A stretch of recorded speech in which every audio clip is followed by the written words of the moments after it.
আসসালামু আলাইকুম বন্ধুরা, আশা করি সবাই ভালো আছেন। টিচ আনলিমিটেড এর পক্ষ থেকে আমি মনোয়ার ইসলাম আপনাদের মাঝে আরেকটি নতুন ভিডিও নিয়ে হাজির হয়েছি। বন্ধুরা, বিদ্যুৎ বিল দেওয়ার জন্য আমরা ব্যাংকে যেয়ে লাইন ধরে দাঁড়িয়ে থাকি অথবা কোনো একটি দোকান থেকে বিদ্যুৎ বিল দিয়ে থাকি। দোকান থেকে বিদ্যুৎ বিল দেওয়ার জন্য আমাদের বাড়তি কিছু টাকাও দিতে হয়, কিন্তু আপনার যদি একটি বিকাশ অ্যাকাউন্ট থাকে তাহলে বাড়তি কোনো টাকা ছাড়াই এই বিদ্যুৎ বিলটি আপনি ঘরে বসে খুব সহজে নিজেই দিতে পারবেন। কিভাবে খুব সহজে প্রিপেইড ও পোস্টপেইড মিটারের বিদ্যুৎ বিল আপনার বিকাশের মাধ্যমে পেমেন্ট করবেন সেই বিষয়টি আমি আজ আপনাদেরকে দেখিয়ে দিব। তাই সম্পূর্ণ ভিডিওটি মনোযোগ সহকারে দেখতে থাকুন। আর হ্যাঁ, এখনো যদি আমার চ্যানেলটি সাবস্ক্রাইব করে না থাকেন তাহলে দয়া করে চ্যানেলটি সাবস্ক্রাইব করে পাশে থাকা বেল আইকনে প্রেস করে রাখুন। পরবর্তীতে এই রিলেটেড আরো নতুন নতুন ভিডিও সবার আগে দেখার জন্য। বন্ধুরা, বিকাশ থেকে বিদ্যুৎ বিল দেওয়ার জন্য প্রথমে আপনার বিকাশ অ্যাপসটিতে লগইন করতে হবে। আমি আমার বিকাশ অ্যাপসে লগইন করলাম। এখানে আপনার পিনটি দিয়ে লগইন করতে হবে। এখন দেখতে পাচ্ছেন আমি বিকাশ অ্যাপসটিতে লগইন করেছি। এইখান থেকে দেখেন পে বিল নামে একটি অপশন রয়েছে, এইখানে আমি ক্লিক করব। এইখান থেকে আমি দেখতে পাচ্ছেন ইলেকট্রিসিটি, এইখানে ক্লিক করব। এখন দেখেন এখানে আমি পল্লী বিদ্যুৎ প্রিপেইড এটার বিল দিতে পারবো, পল্লী বিদ্যুৎ পোস্টপেইড এটা দিতে পারবো, ডেস্কো দিতে পারবো, ডেস্কো পোস্টপেইড প্রিপেইড দুইটাই দিতে পারবো। তারপরে দেখতে পাচ্ছেন NESCO prepaid, NESCO postpaid, DPDC prepaid, DPDC postpaid. এখান থেকে আমি দিব হলো বিপিডিবি পোস্টপেইড। এখন আপনার মিটারটি পোস্টপেইড না প্রিপেইড এটা কিভাবে বুঝবেন? এই যে দেখতে পাচ্ছেন যে মিটারটি এটি হলো পোস্টপেইড, আবার এই যে দেখতে পাচ্ছেন এই মিটারটি হলো প্রিপেইড।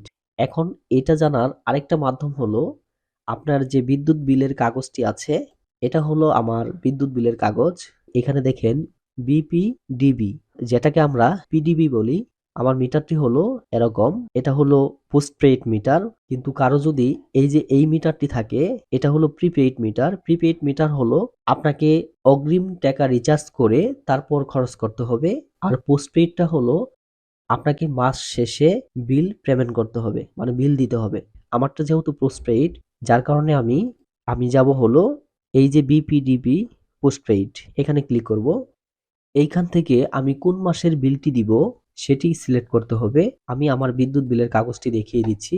এই যে দেখতে পাচ্ছেন এখন নভেম্বর মাস চলতেছে, আর এই বিলটা দেখেন এই যে মান্থ লেখা দেখা যাচ্ছে এটা হলো অক্টোবর। অক্টোবর মাসের বিল পেমেন্ট করব, যার কারণে এটা অক্টোবর 2023 সিলেক্ট রেখে এখানে দেখেন ইন্টার কনজুমার নং, এইখানে ক্লিক করব। এই কনজুমার নংটি আপনারা পাবেন হলো এই যে বিদ্যুৎ বিলের কাগজটি দেখতে পাচ্ছেন এইখানে দেখেন কনজুমার নং লেখা আছে, এই নংটাই এখানে আপনাকে টাইপ করতে হবে। আমি যেহেতু এটা আগেই কপি করে রেখেছিলাম জাস্ট এখানে পেস্ট করে দিলাম। এটা পেস্ট করে দেওয়ার পর আপনারা ক্লিক করবেন হলো proceed to pay.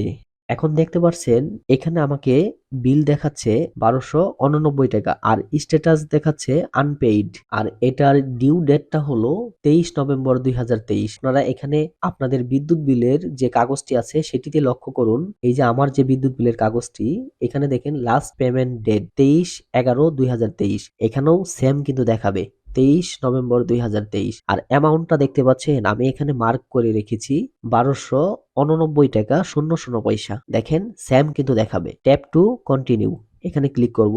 Tap to continue বাটনে ক্লিক করার পর আপনাদের এখানে কনজিউমার নং দেখাবে, অ্যাকাউন্ট নেম দেখাবে, তারপর টোটাল যে অ্যামাউন্টটা সেটি দেখাবে, আর চার্জ দেখাবে 00, কোনো চার্জ নেবে না এটা। এখন ইন্টার পিন, এখানে আপনার বিকাশের যে পিন নাম্বারটি আছে সেটা টাইপ করে দিতে হবে। ওকে, এই ডান পাশে এরোতে আমরা ক্লিক করব। এখন আপনার বিলটি পেমেন্ট করার জন্য tap and hold for payment bill, এখানে আপনারা ট্যাপ করে ধরে থাকবেন। ওকে, দেখতে পাচ্ছেন আমার একটা মেসেজ এসেছে, আমি মেসেজটা পরে দেখিয়ে দিচ্ছি। এখানে দেখেন কি লেখা এসেছে, your pay bill is successful. এখানে টাইম দেখাচ্ছে, ট্রানজাকশন আইডি দেখাচ্ছে, কনজিউমার নং দেখাচ্ছে। এখন নেক্সটে আমি ক্লিক করব। আমি যে বিলটা পেমেন্ট করলাম এটার একটা রিসিপ্ট আপনাকে ওরা দিয়েছে, সেটি আপনাকে ডাউনলোড করে নিতে হবে। এই যে দেখেন ডাউনলোড রিসিপ্ট, এখানে আমরা ক্লিক করব। রিসিপ্টটা আমার ডাউনলোড হয়ে গিয়েছে, এটা আপনারা সংরক্ষণ করে রেখে দিবেন যেন পরবর্তীতে কোনো সমস্যা হলে এটা আপনারা দেখাইতে পারেন। এখন আমি আপনাদেরকে দেখাবো আমার যে একটা মেসেজ এসেছিল সেই মেসেজটি কি সেটি এখন দেখিয়ে দিচ্ছি। এখানে যে মেসেজটি ওরা দিয়েছে, বিল সাকসেসফুলি পেইড। এখন প্রিপেইড মিটারের বিলটা আমরা কিভাবে দিব সেটি দেখিয়ে দিচ্ছি। প্রথমে বিকাশে যাবেন, তারপর আপনার পিন নাম্বারটি দিয়ে লগইন করবেন বিকাশে। আবারও যাবেন পে বিলে, পে বিল থেকে ইলেকট্রিসিটিতে যাবেন। ইলেকট্রিসিটিতে যাওয়ার পরে যাবেন হলো বিপিডিবি প্রিপেইড, এখানে ক্লিক করবেন। এখানে দেখতে পাচ্ছেন ইন্টার মিটার নাম্বার, আপনার যে মিটার নাম্বারটি আছে এই প্রিপেইড মিটারের একটা মিটার নং থাকে, নাম্বার থাকে। এই মিটার নাম্বারটা এখানে টাইপ করবেন, তারপর ইন্টার কন্টাক্ট নাম্বার, তারপর প্রসিড টু পে এখানে ক্লিক করবেন। ক্লিক করার পরে পোস্টপেইডের যে সিস্টেমে আমি দেখাইলাম সেম সিস্টেমেই আপনাদের টাকাটা পেইড হয়ে যাবে। তারপর আপনাদেরকে একটি নাম্বার দিবে, সেই নাম্বারটি এই মিটারে টাইপ করে ইন্টারে ক্লিক করবেন, তাহলে আপনাদের মিটারে টাকাটা চলে আসবে। এই হলো প্রিপেইড মিটারের বিল পে করার সিস্টেম। তো বন্ধুরা, আমার এই ভিডিওটি দ্বারা আপনাদের যদি কিছু উপকার হয়েছে বলে মনে হয়, তাহলে দয়া করে চ্যানেলটি সাবস্ক্রাইব করে পাশে থাকা বেল আইকনে প্রেস করে আপনাদের পাশে থাকার সুযোগ করে দিবেন। সবাই ভালো থাকুন, সুস্থ থাকুন। আসসালামু আলাইকুম।